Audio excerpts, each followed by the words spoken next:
இன்றைக்கி வந்து நம்ம YB கணபதி ராவ் எஸ்கோ ஸ்லாங்கோர் இன்றைக்கி வந்து சந்திக்கிறோம். அந்த நம்மளோட மலேசியன் எத்தி சீப் லிக்கர் மூவ் பண்ணு இதோட நிறையா பேர் சந்திச்சிட்டோம். மைக்காலேருந்து பக்கத்தாராயாட்ட எம்பிலேருந்து இன்றைக்கி வந்து நம்ம முக்கியமான எஸ்கோ கேட்க போகிறோம். YB வணக்கம். YB வணக்கம். YB இன்றைக்கி பார்த்திங்கன்னா இந்த சம்சுவால் வந்து இன்றைக்கி நிறையா ப்ராப்ளம் நம்ம ஃபேஸ் பண்ணுறோம். YB நேஷன் வைட்டில் நம்ம இந்தியர்கள் தான் வந்து 80% இந்த சம்சுவால் இந்த மலிவு விலையான சாராயத்தால் நம்ம ரொம்ப இது பண்ணிருக்கோம். இந்த ஸ்லாங்கோர் மாநிலத்தில், ஏன்னா நீங்கள் ஒரு எஸ்கோ இருக்கிற விஷயம் உங்களுக்கு நல்லா தெரியும்னு நினைக்கிறேன், இவ்வளோ நாளாக இருக்கீங்க. ஸ்லாங்கோர் மாநிலத்தில் எந்த மாதிரி பார்க்குறீங்க YB இந்த பிரச்சனையை? இது வந்து மலிவு மது சாராயம் வந்து பார்த்திங்கன்னா மலிவு சாராயம்னு சொல்லுவாங்க. இதனால் பாதிக்கப்படுறது வந்து உடல்நிலையாக பாதிக்கிறதும், அதே நேரத்தில் நம்ம இந்திய குடும்பங்கள் வந்து பெரும்பாலும் நீங்கள் பார்த்திங்கன்னா அதிகமாக நம்ம குடும்பங்கள் தான் பாதிக்கிறாங்க. ஆனால் இங்கே மலேசியா பொறுத்தபோது பார்த்திங்கன்னா இந்தியர்கள் வந்து தோட்டப்புறங்கள் வந்ததுனால சரியான ஒரு கல்வி அறிவு, அது மது சம்மந்தமான கல்வி அறிவு இல்லாதனால நிறையா மதுவுக்கு அடிமையான ஒரு ஒரு வர்க்கத்தினர் சொல்லலாம் நம்ம இந்திய சமுதாயம். ஸ்லாங்கோர் எடுத்திங்கன்னா இது வரைக்கும் இன்றைக்கி சிறு பிள்ளைகள்லேருந்து பெரியவர்கள் வரைக்கும் நிறையா எங்கே பார்த்தாலும் மது அருந்துற பழக்கம் வந்து இந்தியாவில் வந்து ரொம்ப பரவலாக இருக்குது. இது வந்து ரொம்ப இன்றைக்கு பொறுத்த வரைக்கும் பார்த்திங்கன்னா அது வந்து கவலைக்கிடமாக இருக்குது ரொம்ப அந்த சூழ்நிலை வந்து. அதே நேரத்தில் வந்து உங்களுடைய நீங்கள் ஆரம்பிச்சிருக்கிற இந்த இயக்கம் வந்து எங்களுக்கு ரொம்ப பெருமையாக இருக்குது. நான் வரவேற்கிறேன், முழு மனதோடு வரவேற்கிறேன். நீங்கள் பிணைங்கள்லேருந்து வந்தாலும் இந்த இயக்கத்தை இப்படி ஒரு இயக்கம் வந்து மக்கள்லாம் எதிர்பார்க்குறது தான்.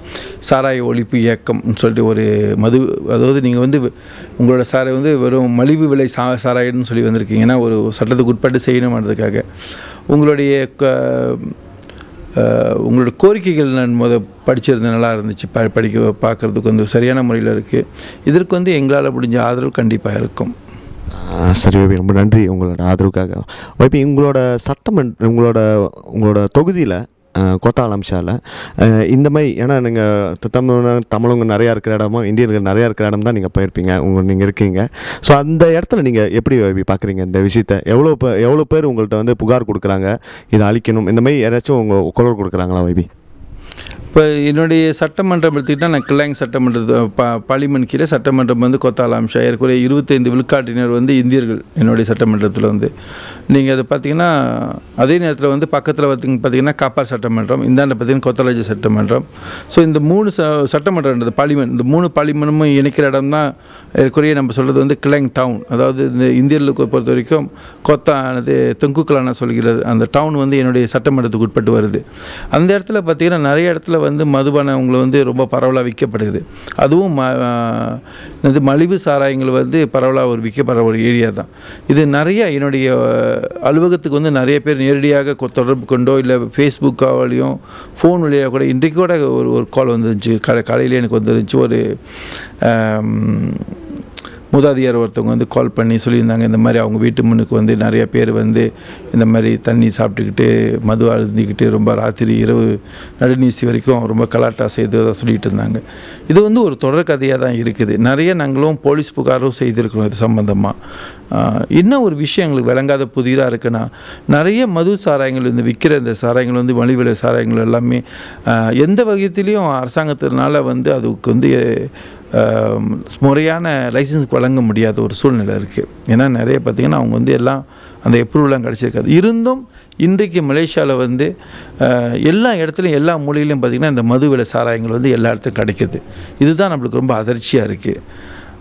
இதை ஒழிக்கிறது தன்மைக்கு வந்து நீங்கள் பார்த்திங்கன்னா இதோடைய சட்ட ரீதியில் பார்த்திங்கன்னா இது முக்கியமான இதுக்கு லைசன்ஸ் கொடுக்குறது வந்து முதல்ல பார்த்திங்கன்னா கஸ்டம் டிபார்ட்மெண்ட், ஓகேங்களா. இதன் அடுத்து பார்த்திங்கன்னா போலீஸ் டிபார்ட்மெண்ட் இருக்குது. அடுத்து வந்து ஊராட்சி மன்றம் இருக்குது. ஊராட்சி மன்றம் கொடுக்குறது வந்து ப்ரிமிஸ் மட்டும் தான் கொடுக்க முடியும். இன்றைக்கி நிறைய பேர் வந்து சில பேர் வீட்டில் வந்து இது வியாபாரம் செய்கிறாங்க. கடையில் வந்துன்னா நம்ம வந்து கீழே உள்ள கடை வந்து வேறு சாப்பாடு கடை இருக்குது, மேலே வந்து தங்குறவங்களால இங்கே வந்து இன்னொரு ஒரு பெரிய பிரச்சனைனா கள்ளக்குடியேறிகள் இல்லைன்னா வெளிநாட்டுக்காரங்க. இவங்களும் இந்த மது சாராயத்துக்கு ரொம்ப அடிமையாக இருக்காங்க. இவங்க இந்த சாராயங்களை வந்து கொண்டு வரதுனால இதனால் இந்தியர்களிடம் அதுவும் பரவலாக காணப்படுது. ஸோ அதனால் வந்து என்னுடைய தொகுதின்னு சொல்லும்போது வந்து நான் கிளாங்கில் வந்து சென்டராக இருக்கிறேன். அதாவது நடுவில் இருக்கிறேன். போர்ட்கிளாங்கில் வர மக்கள், காப்பாரிலேருந்து வர மக்கள், கொலஸ்லாங்கோலேருந்து வர மக்கள், ஷாலாம்லேருந்து வர மக்கள், கோத்தராஜா, பந்திங் இவங்கெல்லாம் வந்து இறங்குற ஒரு இடம் வந்து தொங்குக்கலானா. தங்குக்குலானா தவிர்த்து தங்குக்குலானால நீங்கள் மேபி அவ்வளோ ரொம்ப பார்க்க முடியாட்டி கூட அது சுற்று வட்டாரத்தில் நீங்கள் நிறையா இந்த மாதிரி சாராயங்களை பார்க்கலாம். வைவி, இன்றைக்கி நீங்கள் இப்போ வந்து சட்டமன்ற உறுப்பினர் இருக்குங்க. அப்படி சட்டமன்றத்தில் ஸ்லாங்கூர் சட்டமன்றத்தில் இது ஒரு இதாக கொண்டு வந்தால், இந்த ஒரு பில்லாக கொண்டு வந்திருந்தாங்கன்னா எனக்மெண்ட் என்னாச்சும் செஞ்சு இதுக்கு ஒரு தடுக்கிறதுக்கு என்னாச்சும் ஒரு யாரோ ஒரு தேர்ட் பார்ட்டியோ உங்களுக்கு கொண்டு வந்தால் அதுக்கு நீங்கள் ஆதரிப்பீங்களா? கண்டிப்பாக. இது பார்த்திங்கன்னா கடந்த சட்டமன்றத்தில் வந்து இதன் மலிவு சாராயத்தை வந்து ஒழிக்கணும், இது வந்து முறையான சட்டங்கள் இயற்றணும்னு சொல்லி மாண்புமிகு ஜேவியர் கூட கடந்த சட்டமன்ற கூட்டத்தில் வந்து பேசியிருந்தாங்க. ஆனால் இதுக்கு முறையான உசூல் கொண்டு வரணும், இதுக்கு முறையான அந்த இது பிராணி கொண்டு வந்து அந்த சட்டமன்றத்தை கொண்டு வரணும். பாருங்களேன், அது வந்து வெறும் ஒரு வார்த்தையாக நம்ம பேசிட்டு பாட்டிட்டோம்னா பத்தாது.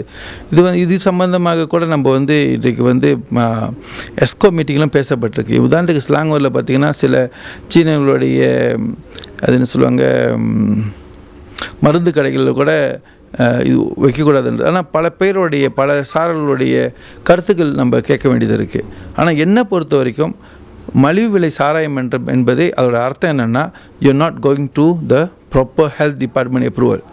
ஹெல்த் டிபார்ட்மெண்ட் அப்ரூவல் இல்லாமல் எப்படி அது வந்து மலிவு விலைன்னு பேசும்போது அது வந்து அப்ரூவல் இல்லாத ஒரு ஹெல்த் டிபார்ட்மெண்ட்டோட அப்ரூவல் இல்லை.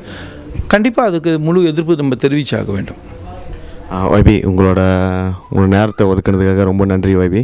அப்படி என்னாச்சும் ஸ்லாங்கூர் மக்களுக்காக, இந்தியன் மக்கள் அவங்களுக்காக என்னாச்சும் இந்த மதுவை பற்றி சொல்ல போகிறீங்களா? இல்லை, ஸ்லாங்கூர் மக்களுக்கு மட்டும் இல்லை, நான் தெரிஞ்சு ஒட்டுமொத்த நம்ம சமுதாயத்தை சொல்ல வேண்டியதுனா, நம்ம கடந்த தலைமுறையை வந்து இந்த மதுனால் வந்து நம்ம தலைமுறையை இழந்து நிற்கிறோம். இன்றைக்கு வளர்ச்சி நீரோட்டத்தில் நம்ம விழுந்ததுக்கு ஒரு மிக முக்கிய காரணம் வந்து இந்த மது தான்.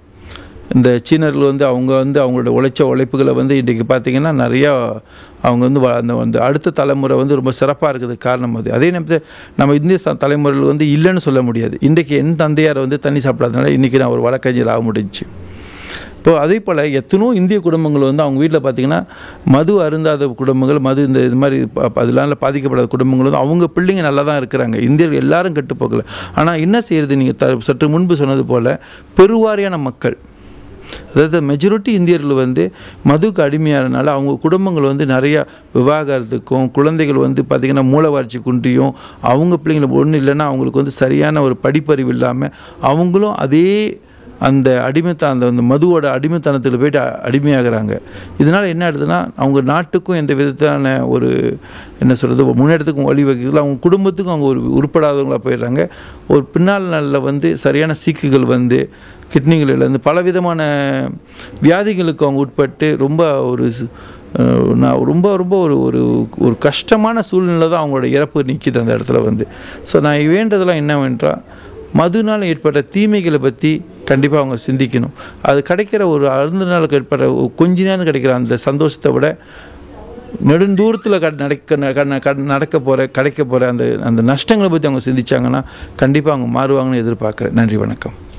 நன்றி.